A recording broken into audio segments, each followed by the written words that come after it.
Hosting AI models. Like I mentioned before, there's a bunch of managed services that you can just basically plug and play. You don't have to bring your own model or train it. Each section, you'll see me talk about a use case, then likely some open source or third-party solutions. Then I'll break down either the managed services or how you host it with SageMaker or Bedrock. Who am I? I don't have a PhD or anything like that, but I am the guy the PhDs call when they want to host their models at scale. So for some fairly large companies, I'm the guy that's got to figure out how to host these things. So this again isn't specifically on training them, but it is on how to host them. And from a business standpoint, a lot of strategy in there. CTO's Guide to AI ML on AWS is an ebook I'm working on right now. So if you're at all interested in that, schematical.com/CTO's Guide to AI. SageMaker has all the bells and whistles here. They really want you to use SageMaker for advanced AI stuff. They're really pushing towards it. It seems to be catered towards data scientists. A lot of Python notebooks or whatever, the Jupyter notebooks, things like that. SageMaker is basically for making and training your own models, and that's what it's focused on, and it can do a lot of things. When you get into Bedrock, which you're going to talk about, that's more just using foundational models to create applications. Absolutely. From my point of view as the infrastructure nerd, they do have some good scale up, scale down type stuff.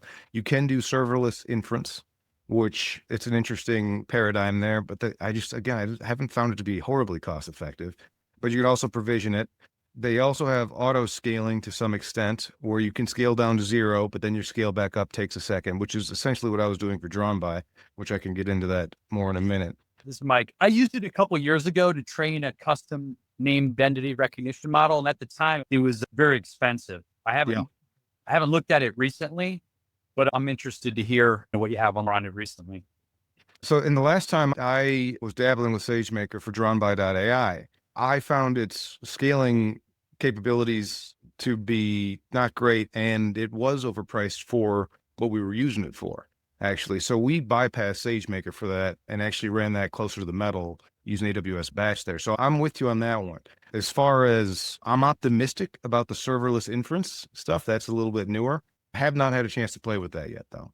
So that could be a good proof of concept there. Auto scaling has been added, and you can scale down to 0 if nothing's happening, which is good. But the problem is it's a slow boot. So when you're thinking of this from a business standpoint, is it okay that there's a slow boot process? Does it matter that they're not getting a response sub 100 milliseconds, sub 60 milliseconds, or 60 seconds, I should say?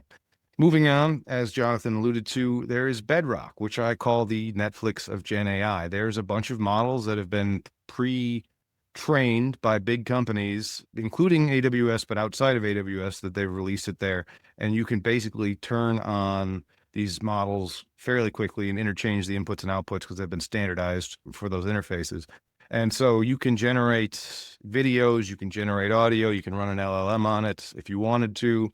You can generate images, of course, which is the most popular use case for it at the moment that I'm aware of.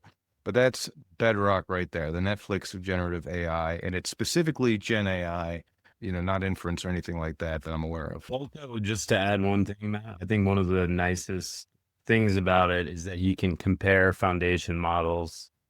So you can prompt 2 different models with the same prompt and see the results. Like you can compare all of these different foundation models with different inputs to see what works best for your use case. Pretty nice part of Bedrock. And there's the option that AWS isn't really pushing you to, but they allow you to, is running your AI on EC2 and ECS. You can't run it on Lambda at the point. I say this, in 2 minutes from now, they're going to release GPUs on Lambda, but to my knowledge, you cannot do GPUs on Lambda. ECS Fargate, which is basically where you don't have to maintain the EC2 instances, that does not support GPUs either. So what we did for DrawnBy is we would boot up an EC2 cluster that we could then put the Docker images on from ECS. If you're not familiar with ECS, that is the Docker orchestration component for AWS, or Kubernetes for AWS, if you might. They do actually have EKS, which is Kubernetes, but just think of it like a Docker container orchestrator. What we did is we used AWS Batch because training those models took a lot of work. So we used AWS Batch to spin up the model training as soon as you signed up. and then spin it back down. And then when you want to do inference, we did the same thing, spin it up, spin it back down. It was slower, but being as we didn't have a viable business model for that to make money, it did save us a ton of money. So something to consider if you're not time sensitive, that's a very nice way of doing things. That's close to the metal.